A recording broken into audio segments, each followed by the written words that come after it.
Hi there, everybody. Welcome to What You Need to Know About Participating in Federal Elections, a webinar series. This two-part series is being co-hosted by Inclusion Canada and Election Canada. Thank you for joining us. My name is Mark Mushler, and I'll be your moderator for this evening. I am a white male of medium build with short, light brown hair wearing a light blue dress shirt. Before we begin the presentation, we would like to run through some housekeeping and accessibility items with you. French interpretation, ASL, LSQ, and English and French CART captioning are provided for this event. To turn on English or French CART captioning, please click the link provided in the chat box. The CART captions will appear in a new window. Using the toolbar along the top of the window, you can adjust the caption size, font style, and color. You can also change the background color. To turn on French interpretation, please go to the toolbar along the bottom of your screen and click the arrow next to the interpretation button. An options menu will appear. Click on the language you prefer. You will now hear the language you want as well as the original audio at a much lower level. If you prefer to remove the original audio, click the interpretation button again and select Mute Original Audio. We will be spotlighting ASL and LSQ interpreters so that their videos always remain visible on your screen. To make sure that you are able to see both the speaker and the interpreter at the same time, we recommend you use a side-by-side view. To set a side-by-side view, click on View in the upper right-hand corner of your screen, then click Side-by-Side Gallery. You can adjust your screen layout to control how large certain elements appear. Drag the slider that appears in the middle to the left to make the speaker and interpreter videos bigger. Drag the slider to the right to make the PowerPoint presentation bigger. There will be a question and answer period after today's presentation. You can submit questions using the Q&A function. You can open this feature by clicking Q&A at the bottom of your screen. We understand that the Q&A box may not be an accessible format for everyone, so questions can also be submitted by email as either written or audio messages to forum@inclusioncanada.ca. Because of the large number of people participating in today's webinar, it will not be possible to respond to all questions. If you have technical difficulties, please email us at forum@inclusioncanada.ca, and we will do our best to help you. To avoid common issues, please make sure you are watching the webinar from a location with a strong internet connection and that your computer's volume is turned on. This event was designed to follow inclusive participation guidelines and to model accessible practices. This means we will stop speakers, if needed, to ask them to slow down or if there are technical problems. It also means we are using the Q&A function instead of the chat box for most communication, because the chat can create accessibility barriers for people using screen readers. Thank you again for being with us today. We would like to begin today's event by paying respect to the people who are the traditional guardians of this land. We acknowledge the Indigenous peoples of all the lands that we are on today. While we meet today on a virtual platform, I would like to acknowledge the importance of the land which we each call home.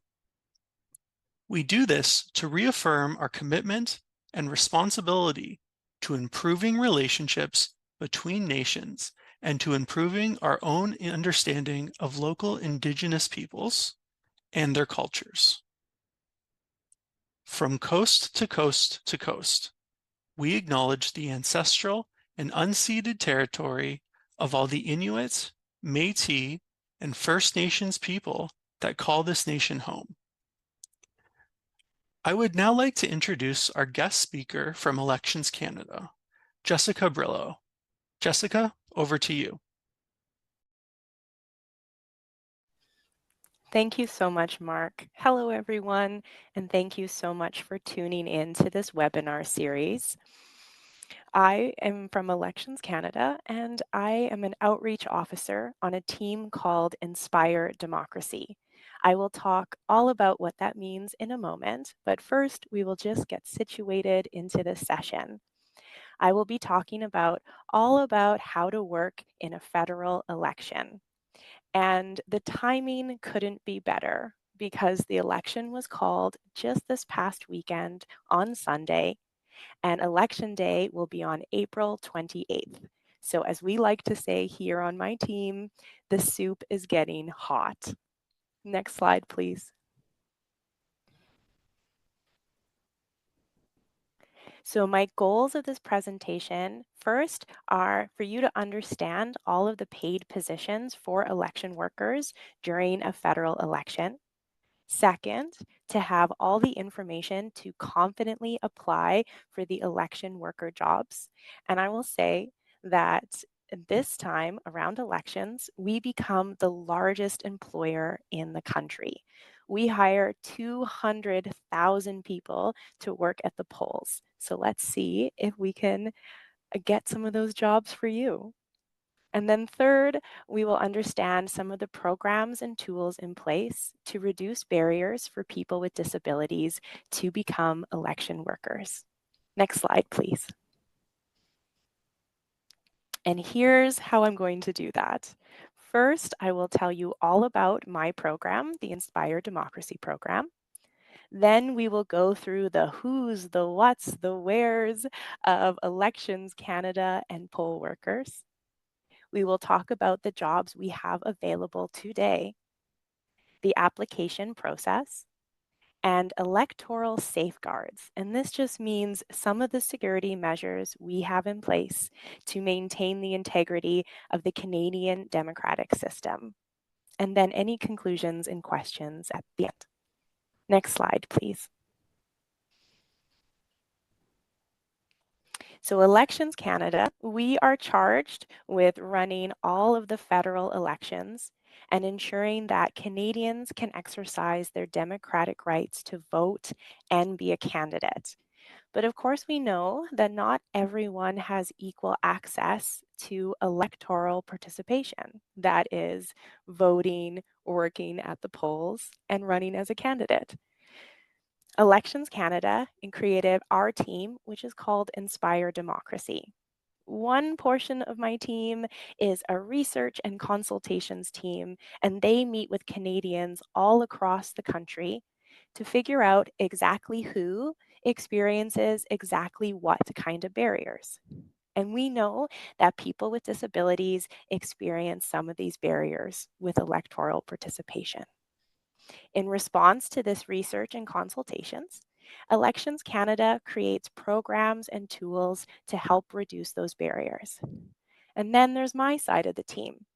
It is my job, along with my colleagues across the country, to get the information out to the people who need it the most. So that's what brings me here to talk to you. We hope that you will learn from this presentation, feel empowered to act, in this case, to apply to work at the polls, and that you can connect with Elections Canada. Next slide, please. So first, we're going to show you this video to set the stage for the presentation. This is Corey. He is a person with a disability who has worked in several elections for Elections Canada, and he loves to speak about his experiences supporting others to work at the polls and some of his experiences. So take it away, Corey.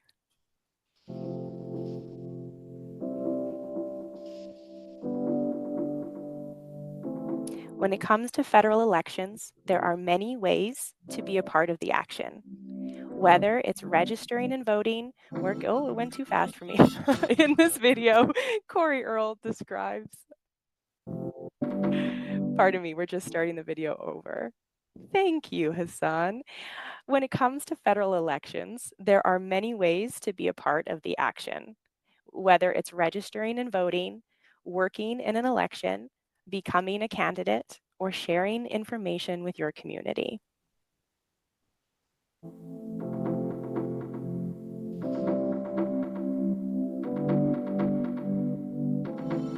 In this video, Corey Earl describes the duties and responsibilities of an election worker.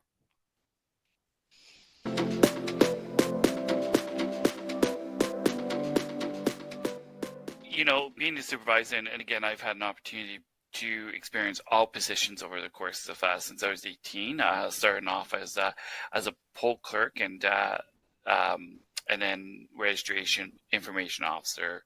So I really got to experience all the roles before coming to supervisor. And part of what I see as a role, certainly as a supervisor, my job was to oversee the polling station, make sure everything went smoothly. Making sure that the process was fair, transparent, making sure that we got feedback from electors, because that was extremely important to help improve on how we move forward. Get workers ready and prepared for the day. Just because the election happens that day, it's also really important in my role was to connect with the election workers prior to that. And also supporting the workers. It's really important that the job, especially as a supervisor that day, was to support the workers, making sure that they were okay. And it was really important for me to know what all responsibilities were included. And so my job would be to cover the break shifts for them as well. From registration to being at the polling station.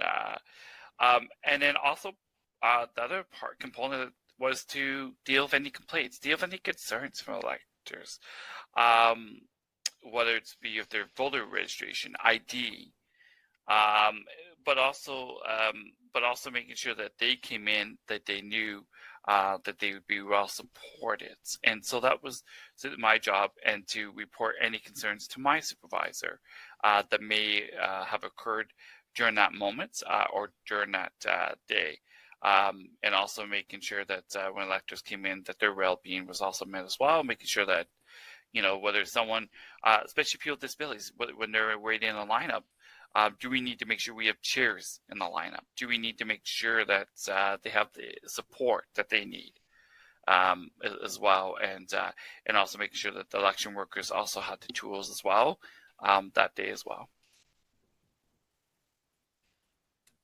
What motivates you to be an election worker? I truly do believe in democracy, and I truly do believe we have a responsibility, especially for generations such as me, for generations that are going to be impacted, to engage. And part of me was, how can I help my community and make a difference? How can I support and build a great team?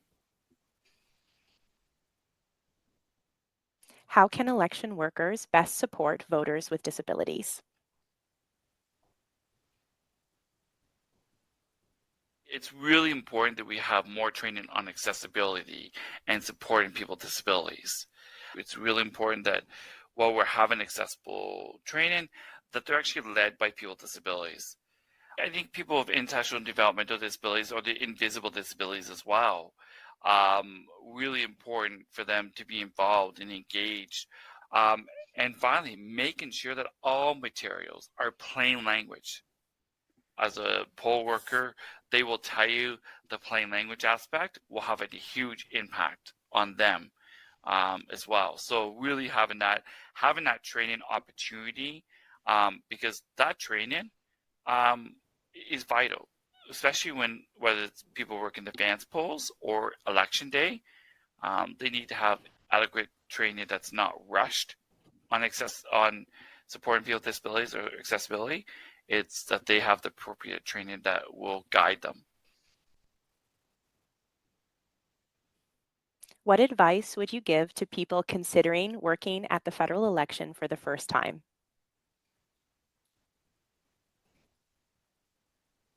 I really encourage people to get involved and really work in election. And it would be really great to see more people with disabilities to really get involved in that aspect. People just have to remember that when you're working an election, it's not it's we as a team.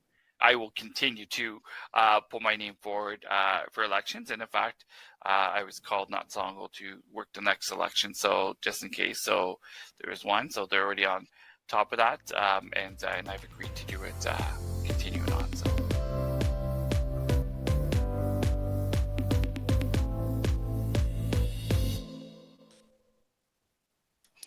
Thanks, Corey. It's just nice to hear someone speak besides myself sometimes, isn't it?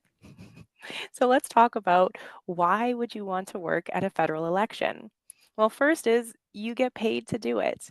There is a common misconception that these positions are volunteer, but I am happy to report that you get paid to work in a federal election, not just for the days that you are working at the polls, but also for your training. And some of the entry-level positions start at just over $20 an hour. Working at the polls is also a great way to help support Canada's democracy. Many people are attracted to these positions because they believe in the democratic process, and that really aligns with their values. This is a great way to meet these people and to connect with your values in Canada's democratic system. It's also a great way to learn new skills. We don't require any experience to work at the polls because we handle all of the training. So, especially if you're looking to build up your resume or if you're worried that you don't have the skills necessary for this job, don't worry. This is a great place to learn. Next slide, please.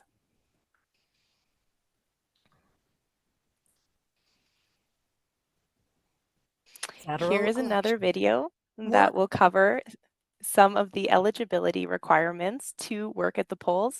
There's a lot of information in here, so don't worry, I will break it down afterwards. Federal election. Work as a poll worker. Elections Canada hires more than 200,000 Canadians across Canada to work on advance polling days and Election Day. A variety of paid positions are available in an environment with safety measures in place, and training is provided. To work at the federal election, you must be a Canadian citizen, at least 16 years old on Election Day, and remain nonpartisan during your employment. Weekend shifts are also available for those looking for a flexible work schedule. To learn more about the health and safety measures we're taking to protect workers and to apply online, visit elections.ca/jobs. Make a valuable contribution to democracy as a poll worker. Visit elections.ca for the official information on voting and the health and safety measures in place, or call 1-800-463-6868, TTY 1-800-361-8935. So this video mentioned 3 criteria in order to work for Elections Canada. We'll see if you caught it. The first one is you must be a Canadian citizen to work at the polls. The second one is you have to be at least 16 years old on Election Day. And I like to mention this because sometimes it surprises people that you don't actually have to be legally old enough to vote yet in order to work at the polls. So if you are under 18, but you're 16 years old or over on Election Day, something to think about, or if you have young people in your life. Now, it also mentioned being nonpartisan or impartial during your time of employment. And I like to talk about this because I think it's a real advantage to the Canadian democratic system. So Elections Canada, we're not the government. We are nonpartisan agents of Parliament. And what that means is that we are a separate entity and we do not directly respond or are biased by any of the political parties in Canada. This means it's not the people who are in power who are planning elections. Therefore, when you work at Elections Canada, though you are still allowed to vote, you must be outwardly nonpartisan. This means you say couldn't post on your social media what party you support. You can't openly say so. You can't campaign for those parties. Even when you work at the polls, you have to wear colors that are not associated with any parties. So, for example, today I'm wearing a brown sweater and a white top, very neutral colors when it comes to working for Elections Canada. We will also chat about training. So, I mentioned that the training is also paid. That's what we love to hear. Training usually takes place in the riding where you'll work. And most people work in the riding where they live or next to it. Training can come in different forms. So sometimes they have in-person training at the local Elections Canada offices where you are led and supported by a trainer. It is also supported by books and videos and modules to work through. And I will say this several times in this presentation, but when you apply to work at Elections Canada, there is a box to talk about your accessibility needs. So especially if you know that you learn in a certain way, this can be a great opportunity to request an accommodation for training and how you learn. Next slide, please. Now, when you work for Elections Canada, you could work at several different locations. And the type of job you do depends on whether you're working at, say, a local Elections Canada office, for example. So every single electoral district in the country gets a pop-up Elections Canada office, and they are open as we speak. Well, they might be closed for the day, but they opened at the beginning of March. And this is where your supervisor or the returning officer is working hard to set up all the polling stations across the country. They need staff at the offices to support them in setting up these polling stations. So these tasks could include administration, data entry, hiring, etc. Now, these jobs, we're hiring them now, and they occur until election day, so a little bit longer than some of the other positions. And the shifts can range anywhere from 7.5 to 12 hours a day, depending on who they hire at those offices. Now, the most common place that people work in an election is a polling place. This is where electors or voters go to cast their ballot. And there are several in every electoral district. So people who work at the polls, they tend to work long days, typically 12 or plus hour days because polling places are open from 9 in the morning to 9 at night. Election day, April 28th, would be a primary shift to work. That being said, we also have advanced polling places.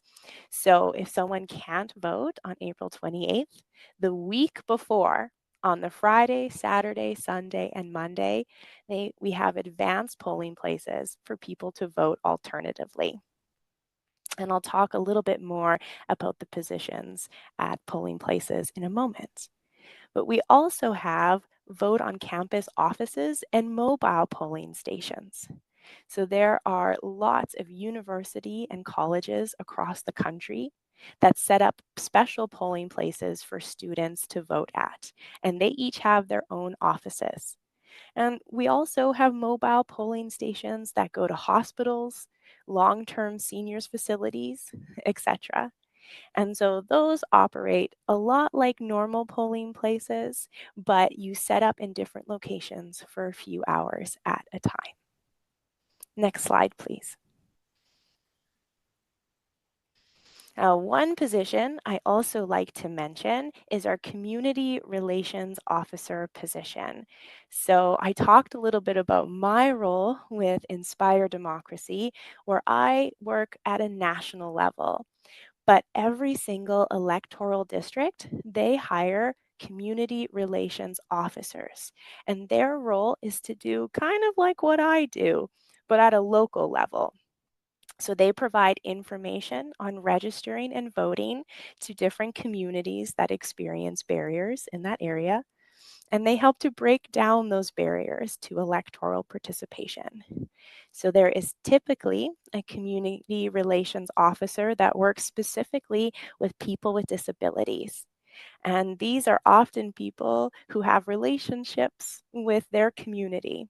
And so I like to mention this because if this is a position that is of interest to you, these positions are being hired this week. And so if this is tickling your fancy, I recommend checking out this position specifically, and I'll talk about how to apply in a moment. Next slide, please. So at polling places, there's a number of different positions that you might want to work. Deputy returning officers are one. This is just a fancy title for the person who issues you your ballot, tells you how to fill it out, and at the end of the day, they often count the ballots. Information officers stand at the entrance of a polling place, and they are first and foremost a friendly face. They make sure someone has access to the building. If they need help, they can direct people on where to go. We also have registration officers. So if someone comes to a polling place and they are not yet registered to vote, this person can help them register in the moment to ensure that they only vote if they are indeed eligible to do so. We also have central poll supervisors, and these are managers at the building. It is their job to make sure everybody feels extra supported. They cover lunches and they help in challenging situations or unknown situations if they come up. Next slide, please. So we'll go through the hiring process. This is what it looks like in flowchart form. So the first thing, if any of this is sounding of interest to you, you can go to elections.ca. And right near the top of our website, we have an election portal to go through, which I will talk more about in a moment. Then this says when the election is called, but good news, the election has already been called. So once you apply, once it's reviewed by the hiring manager, they will contact you. Typically, interviews are done over the phone, but I will mention that that accessibility box in your hiring form is a great place to put down if you need an interview in a different format. Then you get assigned to your training session and ultimately your polling location. Now, next is when you sign a solemn declaration. So remember, I talked about that nonpartisanship and how you will remain unbiased during the election. This is where you swear that you will uphold those rules. And then you're ready to work. Next slide, please.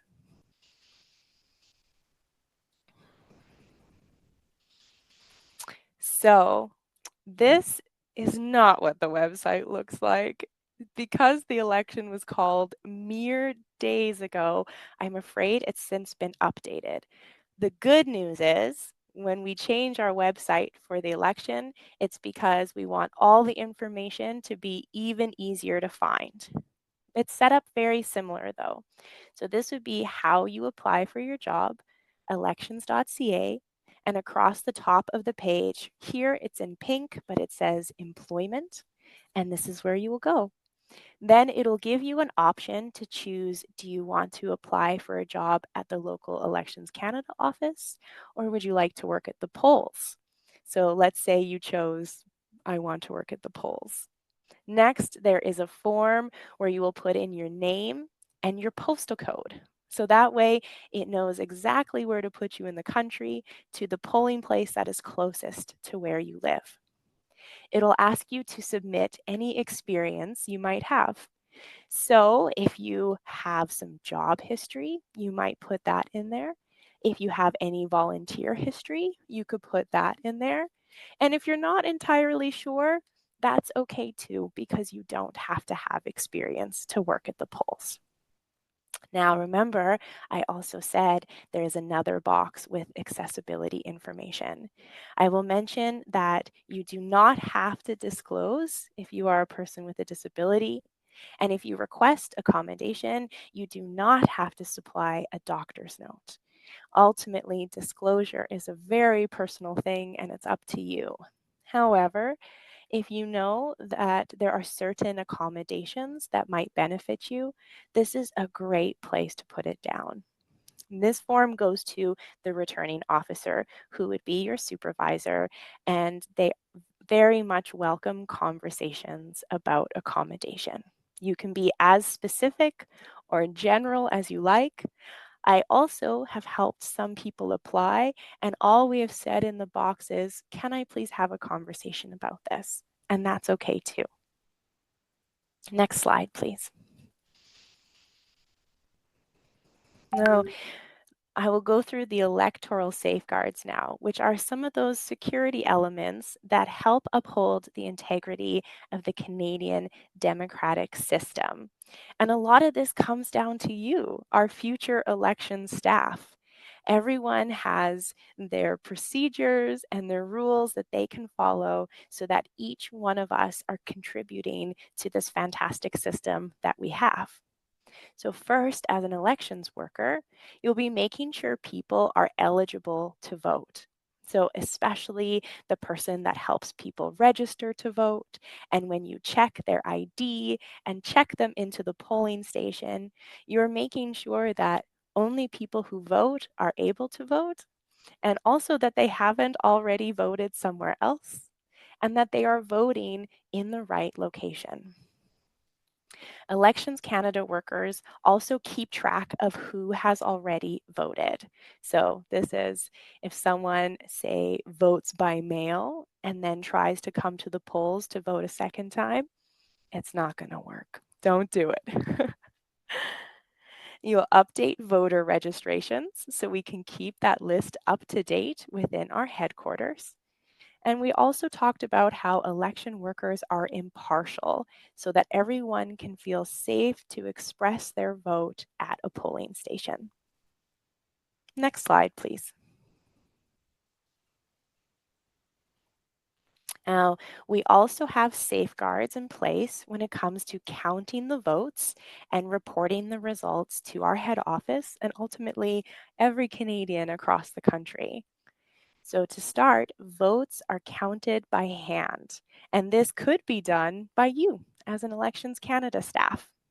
It is a really cool process where at the end of the day, anyone is allowed to come watch the vote count, like you. If you were interested, you could come watch the vote count. So if you come to the polling station right before it closes, which is 9 p.m., everyone gets locked in, so no one is allowed to come or go during the vote count. And observers are permitted to oversee the counting process. So while it could be members of the general public, we also know that sometimes candidates come to see the voting process, or they send their representatives to watch the voting process. So someone opens up the ballot box in full witness of everybody, and one ballot at a time, they pull it out. They say out loud the name of the candidate that's marked on the ballot, and then they show everybody in the room who's watching. Then there is a second Elections Canada staff person who is keeping a tally of all the votes. I will also say that many times candidate representatives are also keeping a tally. This way, everyone can transparently see what is going on. So once the ballot box is empty, the person counting will show everyone in the room that the ballot box is empty, recount the stacks of votes for different candidates, and ultimately make note of the winner in that ballot box. Now, we have contingency measures in place in case something goes wrong. So, for example, we held a general federal election during COVID because we had different policies and restrictions in place that we had to operate under to run the elections. At times, parts of Canada have had to run elections during fires, during floods, and we have contingency measures in place to support all of those situations. Now, once the ballots are counted, there's a bunch of numbers that have to match. So we know how many ballots were casted that day, and therefore the ballots that are counted must match the ballots that are casted. And there's lots of procedures along the way where Elections Canada staff keep track of what ballots have gone where without knowing who you have voted for. So at the end of the day, if any of these numbers do not match, there is a robust system to figure out exactly what happened. Most official results are published within months, and there's a review process in case anything has gone wrong or someone has issued for a recount. Though I will say most of the time, the preliminary results are published within a few hours after the last polling stations close. Next slide, please. Oh, if any of this sounds like something that is of interest to you, if you want to make a little bit of dough, if you want to work at the polls in your neighborhood in order to contribute to this beautiful democratic system that we have here in Canada, I encourage you to apply at elections.ca. I will also mention that these QR codes here are a great way to submit feedback that goes not just to me, but all the way up through my team, because we are always trying to make these presentations accessible as possible. So on the left, you will see the English under where it says questions and feedback in English. And on the right, under questions et commentaires en français, is that QR code. So you can just scan this with your phone and feel free to submit that information. But I also think they might be putting the link in the chat for to submit feedback as well. So at this time, if you'd like to submit any questions into the Q&A box, I'd be more than happy to address your questions.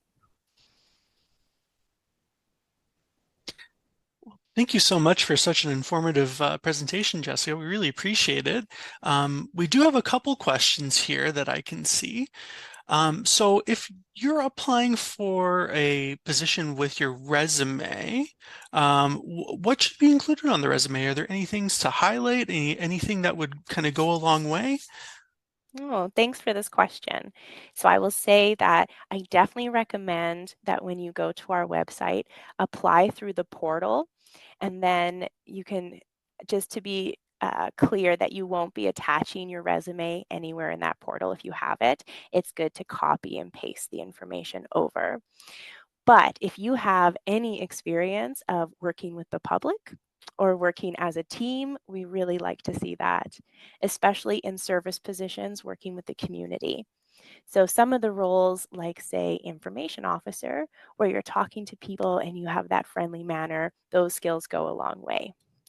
Some of the positions require a little bit more attention to detail and a love of systems. So if you've ever worked a position where you have to follow procedure or keep track of data, those kind of positions are great to note too for positions like the deputy returning officer, because they're keeping track of lots of numbers and ballots and do the counting process at the end. Definitely, if you are looking more for a poll supervisor position, make note if you have ever supervised any staff before, or if you've ever been helpful in challenging situations or challenging conversations. Yeah, but I will reiterate that if you don't have experience, don't worry, still apply. That's great. Thank you so much. There's one person as well who is wondering, is there any support with applying online? Anybody who, or any kind of, support or helpline, anything like that, that might make the process a little bit easier? Yeah, so you have a couple options. On electionscanada.ca, we have a great contact us channel. And so if you have any specific questions, you can reach out and someone will get back to you through that system.